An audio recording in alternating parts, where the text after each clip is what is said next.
This is the Women Emerging Expedition podcast, so you can follow the ups and downs and the roundabouts of the expedition and play your part in them.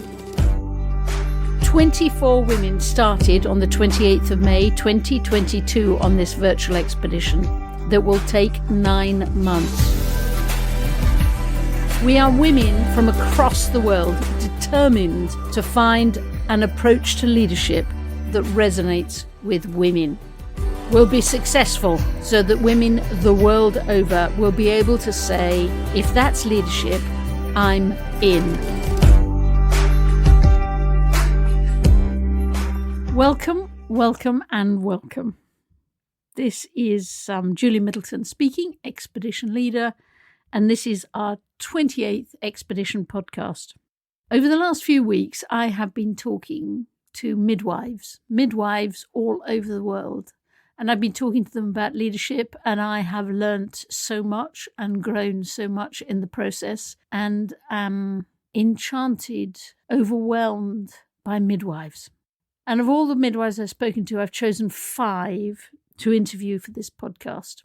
One is Sylvia, Hamata. Another is Harriet, Nayiga. Another is Olajumoke, Adebayo. Another is Luseshelo, Simwinga. And another is Neha, Mankani. They're amazing. You have to now sit back and you have to just take this in. They are midwives. So basically, there are 2 threads to this episode talking to midwives.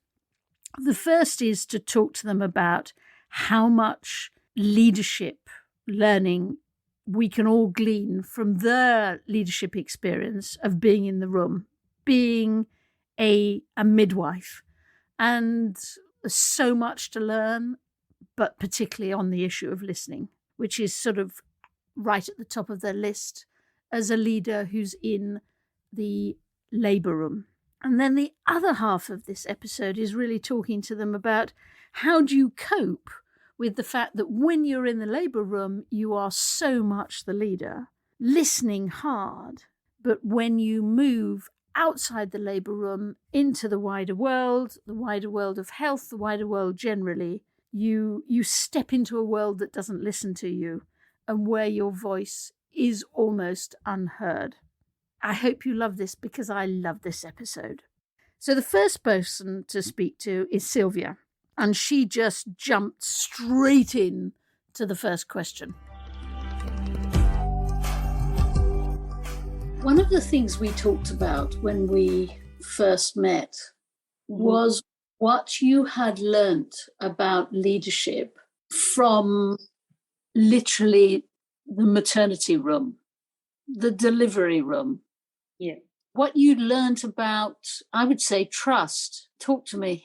I think the first patient, I tried to practice what I have learned in the city where I trained, and it was not working because firstly, I was not confident in myself, and I believe it showed to the women, because then the women also didn't look like she had any confidence in me at all, because I was frantic, I was up and about. I knew the theory, but the practice was a whole lot different.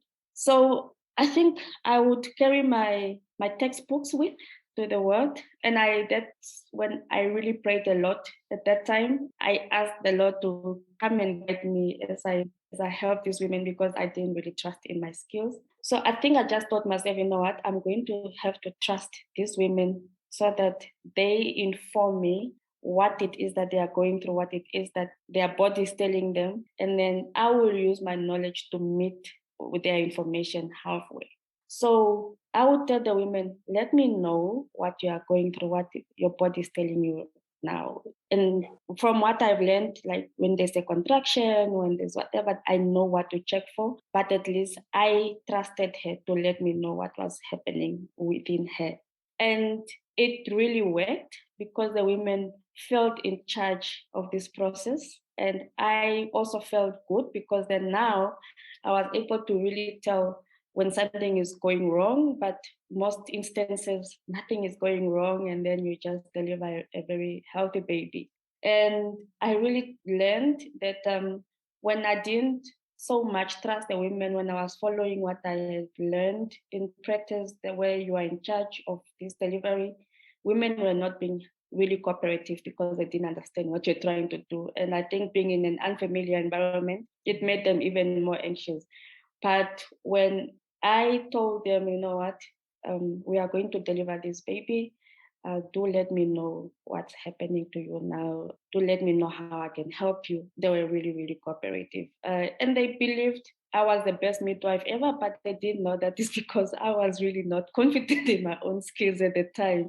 But it worked out in the best way. So it's when you learn about leadership from those moments that, trust the people. When you are in a position where you are leading a person to achieve a certain goal, trust them. They know better the process. They know what it is.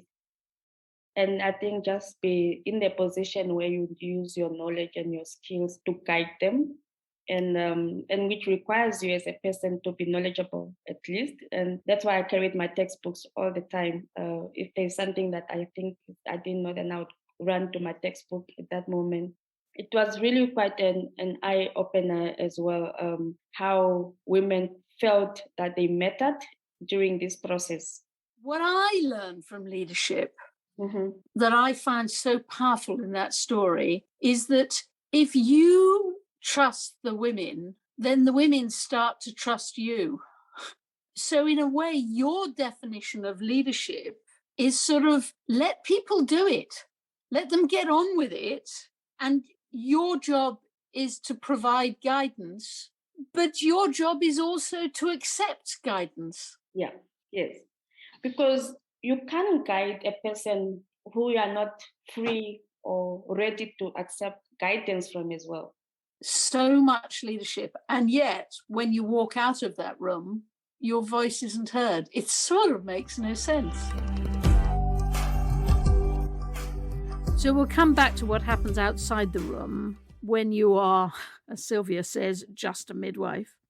But for the moment, let's stay in the room. Nayiga talked to me about the patience you need as a leader in that room and explained the difference between empathy and sympathy. Fascinating. As leaders, there is no way we can lead without patience, because in many situations, other people are looking unto us for support, and not all the times we shall have what they need. Many times we shall need to say no, and we mean no, so that we are not pressured by the needs of the people around us. However, we are there to attend to them. You still stand with them with empathy, with compassion, that you care. However, they might not get what they need at that particular moment. Also, results. As leaders, we should be result-oriented. Many times we wait for a result and they do not come as we expect them to come. And we need to be patient.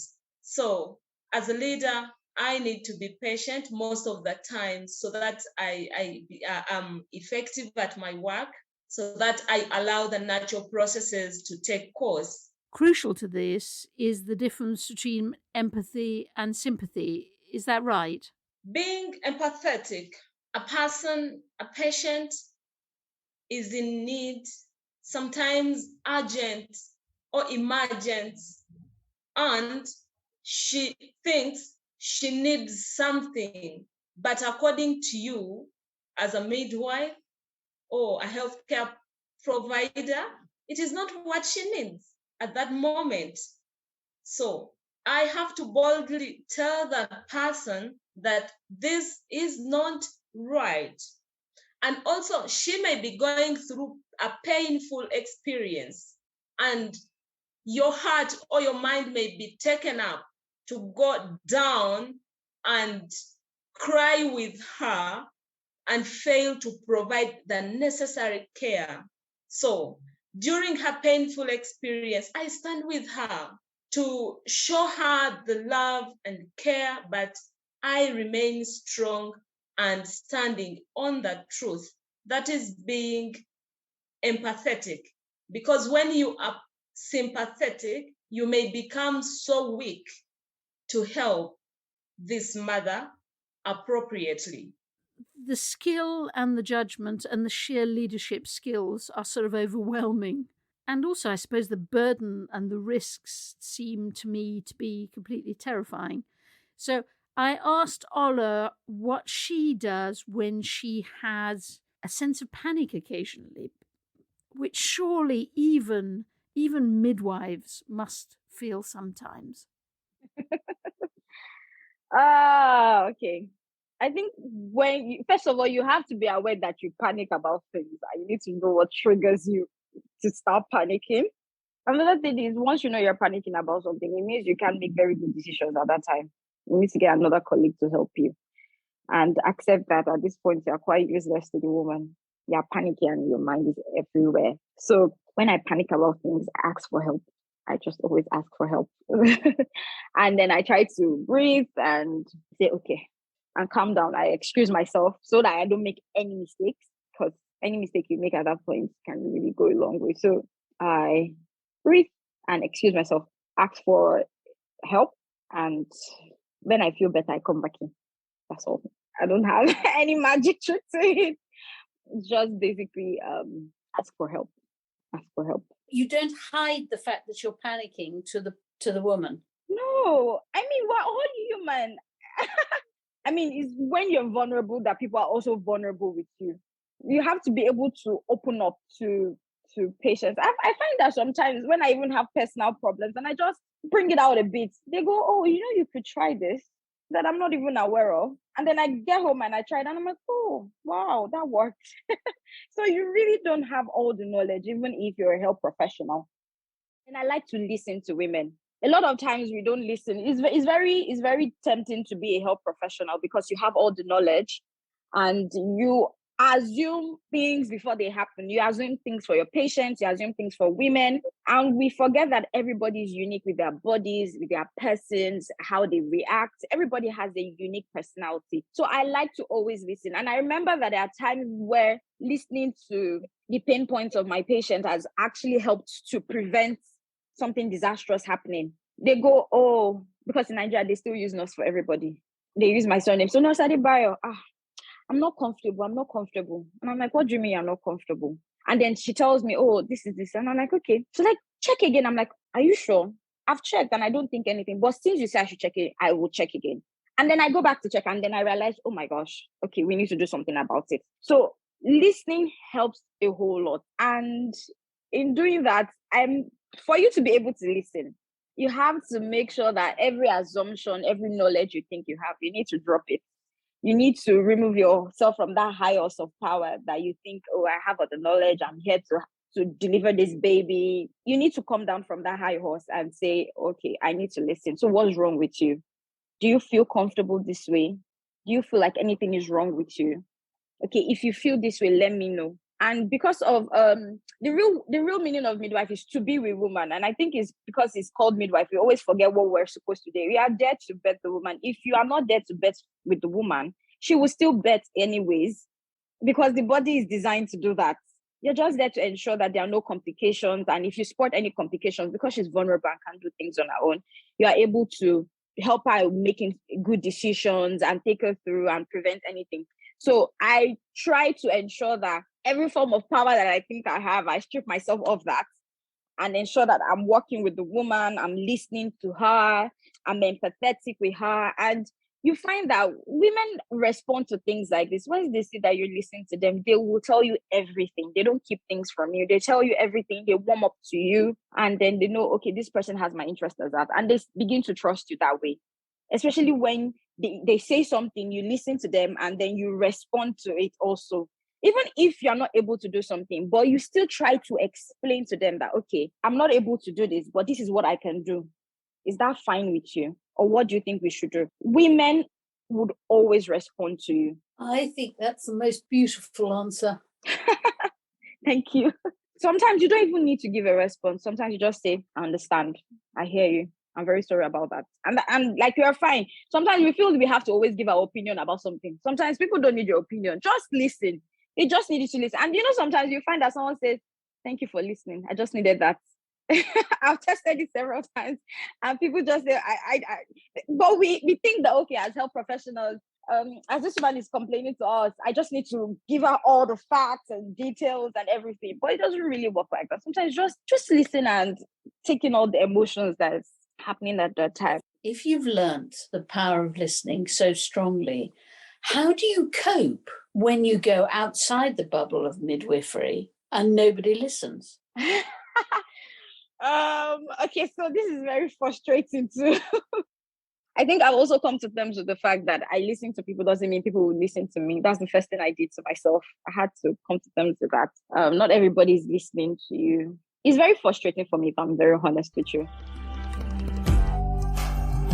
And so Ola takes us to the second question in this episode, which is devoted to midwives. It's a question that, if we've learnt so much about leadership in the room from Sylvia, from Nayiga, from Ola, now let's go outside the room to the outside world generally and to the world of health, where every single midwife that I have spoken to tells me they have no voice. So I went back first to Sylvia. Describe to me what it feels like to have no voice. It's suffocating. To have no voice is very suffocating because there's so much that you see, so much that needs to be said, and so much that will go on without your voice, and it's really suffocating. I think that's the best way I could describe it, because really you want to say something, nobody would listen to you. You see, not always wrong, but you see things that are not right, and you are not in a position to say so. So it's really, really suffocating. And I suppose you just sort of open your mouth and nothing comes out. Yes. Imagine being in a position where you're opening your mouth and there isn't anybody to listen to you. What's the point? Does it almost make you feel that you have nothing to say, and that maybe you don't have a voice because what you have to say isn't worth saying? Does it make you lose your own confidence in yourself? Oh, yes. You start doubting yourself. Maybe the reason why nobody's listening to me is because what I say is doesn't mean anything. Maybe it's really, maybe I'm not smart enough. Maybe I don't reason good enough.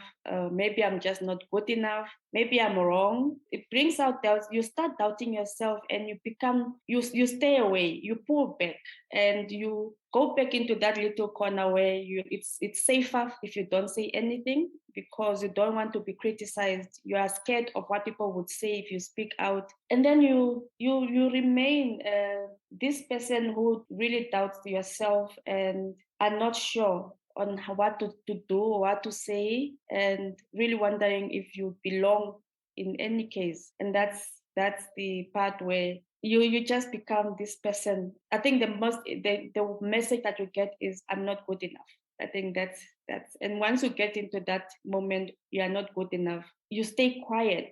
And when you are quiet, it will only be one day when you realize being quiet, or when you just boil and then everything comes out at once. And that's when everybody sees the emotional part of it, because it's mixed. It doesn't make sense. It's irrational, because it's all about you are trying to bring to the table things that have come around, that have been going on for quite some time, and they don't even make sense at that time because you are trying to put everything together.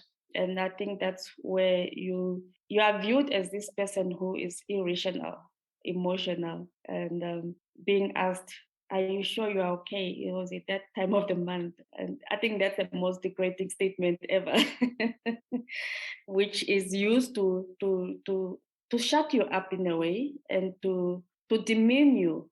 Once you are asked, are you sure it's not that moment of the month? And you're like, oh, especially if it's really that moment of the month, and you start doubting yourself, really. But it's not necessarily because it's that moment of the month, but it's because you have something to say, but it's demeaned, or it's downgraded to the emotional part of it. So yeah, it's quite frustrating, and you become a perpetually frustrated person. That even when there's something good happening, you might miss it because you just see everything that is wrong. Even when there is a little bit of improvement over an area, you just see it as wrong because you are so frustrated. And yeah, You've been there, haven't you, Sylvia? yeah, I have been. Yeah, I have. I've been in those positions. I left midwifery, practicing midwifery because of that. I just felt I was not heard. And in the instances when I had an audience, it was not an audience that was there to hear me. It was an audience that was there to understand why I'm wrong, basically. So yeah, I've been there. I've experienced it all. Sometimes you just start taking action. If nobody wants to listen to you, you start taking action. And then maybe you say, okay, maybe if I do this, then they are going to hear me. Just take action and let it be. I think when we spoke earlier, I spoke to you about the provision of family planning and immunization to women and children in the facility where I worked at. And the services were scheduled for, I think it was Wednesdays of the week, every Wednesday of the week, mornings. And our uptake of those services was very, very poor because the region where I was practicing in, I think the only mode of employment that was there was farm working. Women were picking grapes. So we're not really having uptake of the services because women would not spend the whole morning at the facility waiting for family planning and immunization and lose out on an income. So when one of them came to the hospital with a child that was not well, and I found that the immunizations were not up to date, I started offering immunizations at night. As soon as I have an opportunity, I have contact with a child, then I would provide immunization. And the mothers would also take it for granted. They're like, oh, sister, I can also have my contraceptives. Like, okay. So that was a challenge when it was found out because I was moving outside the norms of the policy, which services should only be given for that. Understandably so, it was good for planning, but for me, it was not making sense. You have these services for the people, but if people are not making use of it, what's the point? So I think I had to act out. I had to act out for it to be noticed. And it didn't go without a warning, but at least the policy was changed. So you resort to really, really unconventional means to get attention. It's how we cope when nobody's listening to you.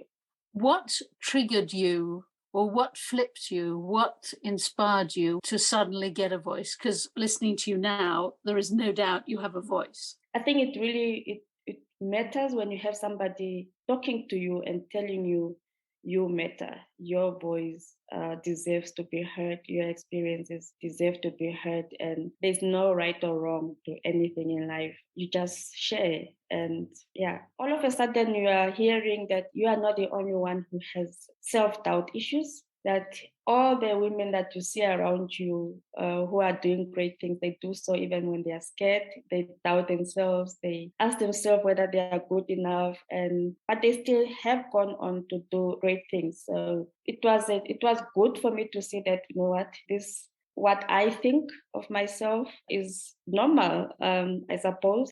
And don't be scared about whether you are in a team of highly achieved people. They know what they know and you know what you know. Don't deem yourself for anybody else. They know what they know and you know what you know. Sylvia's words are ringing in my head. And ringing, I then went on to talk to Luseshelo, who has, to be honest, very little experience of good leaders. Very few good leaders who've ever said to her how much she matters. Mostly her experience has been of bosses, not leaders. Have a listen. So a boss, I think a boss will lead you, will order you around, like, do this. You have to do this. And when you maybe you try to tell them how it can be properly done, they will crush you. The bosses will feel like they know everything, right? They will not They'll not want anyone to tell them what to do. They'll not want anyone to provide like their decisions in the matter. But then a boss, a leader, leads the way. Leaders will say, let's do this together. Yeah. And when someone, maybe the subordinate is providing some decision on what they're talking about, they'll try to adapt. They'll not literally abandon the decision. Maybe they'll adapt. Let's do it like this, yeah, while leading the way and knowing what to do in the process without ordering the people around. Have you worked for many bosses? I've worked for bosses and I've worked for leaders as well. Tell me what impact the two of them have on you. So on me personally, I think the bosses, they bring out aggressiveness and defensive from me, because as soon as I've known that this one is a boss and not a leader, I will not listen to them. I will not be a good subordinate. But once I've known that I'm working under a leader, I become defenseless, because I know this one knows what she's doing or he's doing, and I'm glad to work under them. I'm glad to follow what they want to tell me, because leaders mostly, they also try to teach you, because you cannot know everything. So they'll make you grow in your career. They'll make you grow as a person as well. But a boss, I think the boss will only want you to help them advance their own goals, to advance their own careers. I almost tremble at the thought of Luseshelo when she's decided not to be a good subordinate. Not an easy task for a boss to take on. But I thought I'd ask her about whether there was ever a leader that she'd actually forgiven. So I was on night duty, and we had a client, a woman who was in labor, and so she had fetal distress. Her baby was going into fetal distress. It was at night, so we were supposed to call the theater team to come operate on the woman, but then we did not have fuel in the car that was at the hospital. So the theater team did not come up until the woman lost her baby in utero. So when the boss came, when we inquired further, they said the boss's car, it was a government car, but then it was in service of the boss. So they said the boss's car had fuel, but then the other cars at the hospital did not have fuel. So in the morning, I went to the boss, and then I confronted him, like, your car had fuel, but then we lacked fuel to go collect the theater team to help this woman up until we lost the baby.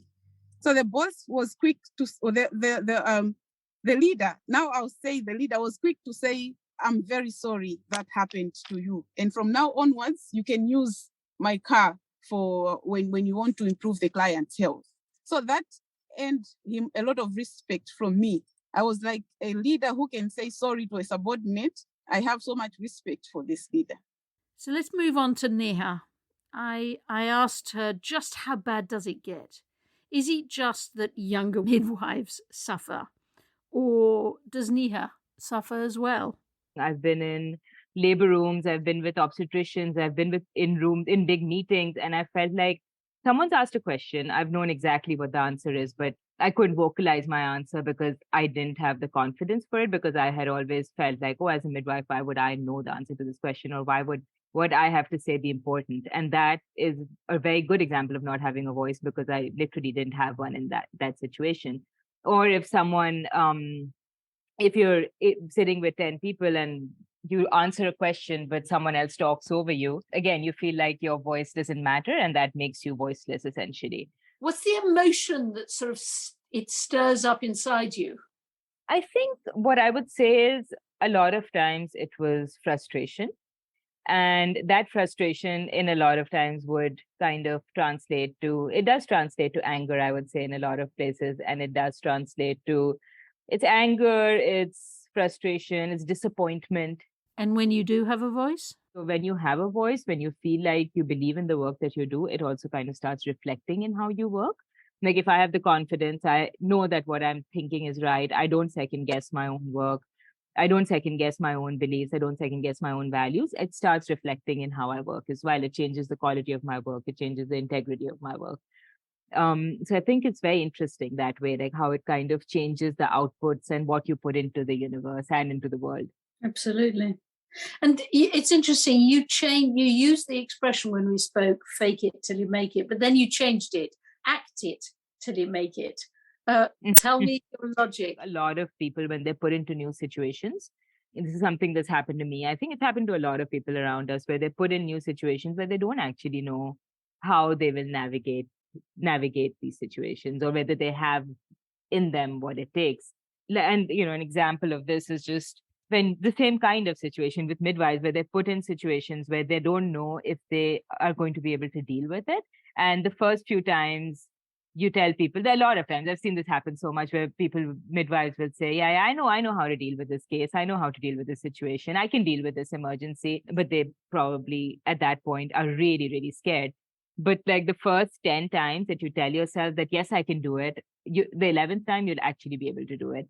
And so that's true of clinical skills, but it's also true of our earlier conversation of finding your voice, that the first, I think I know so many people who have imposter syndrome because they're put into situations where they don't actually know if the answers that they're saying or the value that's been assigned to them should be there.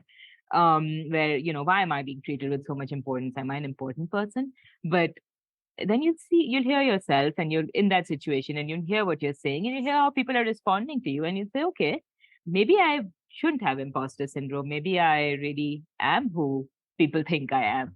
So that's part of my, fake it till you make it or act it till you make it process that I think about quite often. And it even happens when you are as successful as you are. Even now, I've had a lot of speaking opportunities over the past few years, but every time I would enter that room, whether it's a virtual room or real room, I would think, why would anyone want to hear what I have to say? Except it was exactly like that. Like after the first few times, I realized that maybe my input is important. Maybe what I'm saying is relevant on some level.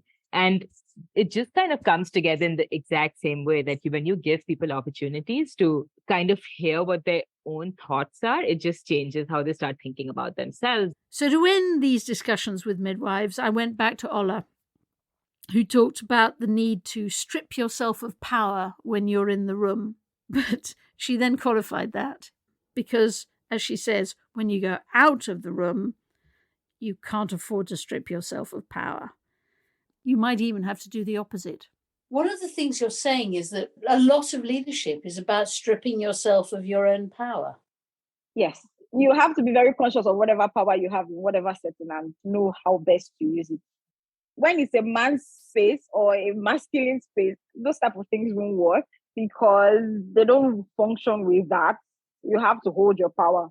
So you definitely have to know when you hold your power and use your power. It's a very tricky balance for me. Hang on, let me just go back on that. What you just said, I think, was you shouldn't strip yourself of power if you're in the man's space. Yes. Because why? If you're in a man's space, men don't strip themselves of power. Let's start with that. They don't function with that. So if you're in man's space and you strip yourself of power, I don't think it will help you. I mean, in our space, our daily space, our everyday spaces, I have experienced walking into a masculine space or a space filled with men. And as a woman, I don't even feel that powerful. And then the little power I have, I try to ensure that I hold on to it so that I don't get intimidated or I don't get thrown to the back. So if you're in a man's space or a masculine dominated space, I don't think that's the best place to strip yourself of power. Because you find that you get, what's the word I want to use? You get thrown to the back. So you have to be very conscious of that. I would not hold on to so much power when I'm having to deal with a woman in labor because that's a very vulnerable space. But a masculine space is not vulnerable. That's not where to strip yourself and be vulnerable. In fact, if you're not careful, they would use your vulnerability against you. So they'll say, you still you're a woman, you can't do it properly. So why would I want to strip myself of the little power that I have in a masculine space? I don't think I want to do that. So it's a tricky balance, if I'm being honest. Thank you, Sylvia, and thank you, Harriet, and thank you, Ola, and thank you, Luseshelo, and thank you, Neha. I have found this episode utterly transfixing. I tried to make a list, and it became quite a long list, is the truth, of all the things that it's got 15 points. What did I take? Leaders have to listen.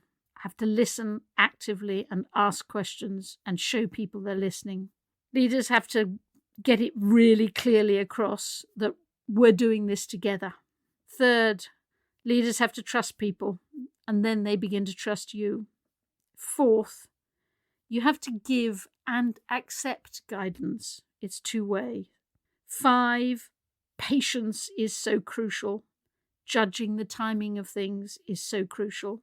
6, the difference between empathy and sympathy. 7, remember to be human, to open up, to ask for help. 8, to strip yourself of power, to come off your high horse, but only when you can afford to. 9, to get out of the way as a leader. 10, to speak up and not boil over in anger because you haven't. 11, to tell people that they matter. 12, to remember that you're not the only one with doubts. 13, to say you're sorry. 14, to keep going and know that the 10th time you do it, you'll do it even better. And maybe 15, to give other people opportunities. What a golden list.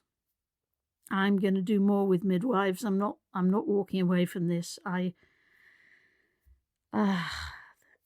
fascinated by midwives and their leadership skills, and I'm going to work. I'm determined with the ICM to reach out to more midwives. If you want to come and join us, let's talk. Let's talk a lot about leadership. I'm fascinated by it. So today is Wednesday. On Friday, our next live for the expedition happens at 9 a.m. UK time on Friday, the 30th of September.